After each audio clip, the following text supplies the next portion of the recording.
Dear friend, I hope you're doing so well. I hope your day has been so good and phenomenal. Okay, today I'll be sharing from the book of Proverbs chapter 27. Okay, so we started a series from day one. Today is day 27, and I'll be sharing amazing wisdom secret from the book of Proverbs. Listen, today I want you to stay to the end of this video because I'll be bringing something that has to do with financial principles, diversity, and a lot of the principles that really help you in building real wealth in your life. Okay, so the book of Proverbs chapter 27 from Verse 23 says, look after your sheep and cattle as carefully as you can, because wealth is not permanent.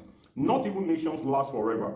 You cut the hay and then cut the grass on the hillsides while the next crop of hay is growing. You can make clothes from the wool of your sheep and buy land with the money you get from selling some of your goats.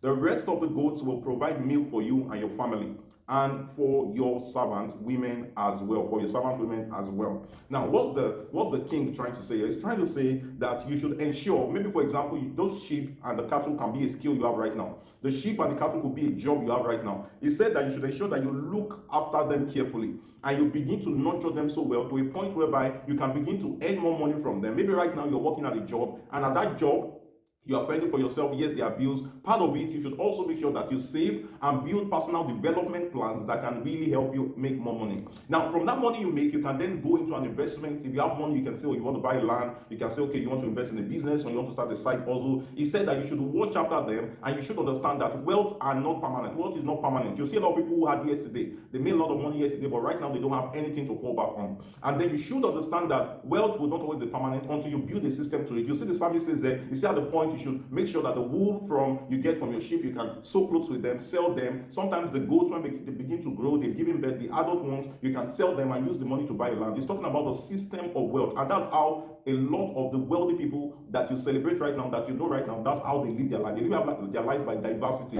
They do not depend on just one thing. It did not say just stick to the cattle. It said the cattle, it said the sheep and the cattle. The sheep and the cattle. So what's your sheep? What's your cattle? What's the skill you have? Maybe right now you're working salary paid job, or you're working as a consultant, and then maybe you also have an online product that you sell. Okay, you have maybe a knowledge that you sell. You have a weekend job that you do. You have something that you carry on. That's the way to gather wealth, and that's the way kings behave. And until you understand this principle, you wonder why every other person seems to be succeeding, but you are not. So begin to use these principles and begin to prepare for the dry season. Maybe right now you have the rainy season, you have a lot of money coming in. Make sure you prepare for the dry season, and then you build streams that can cater for the time when what you're doing right now don't seem to be working. Till I come your way again, please remain really exceptional, do well, prosper in all that you do, and be the best that you can. Like this video, subscribe, and drop a comment. Cheers.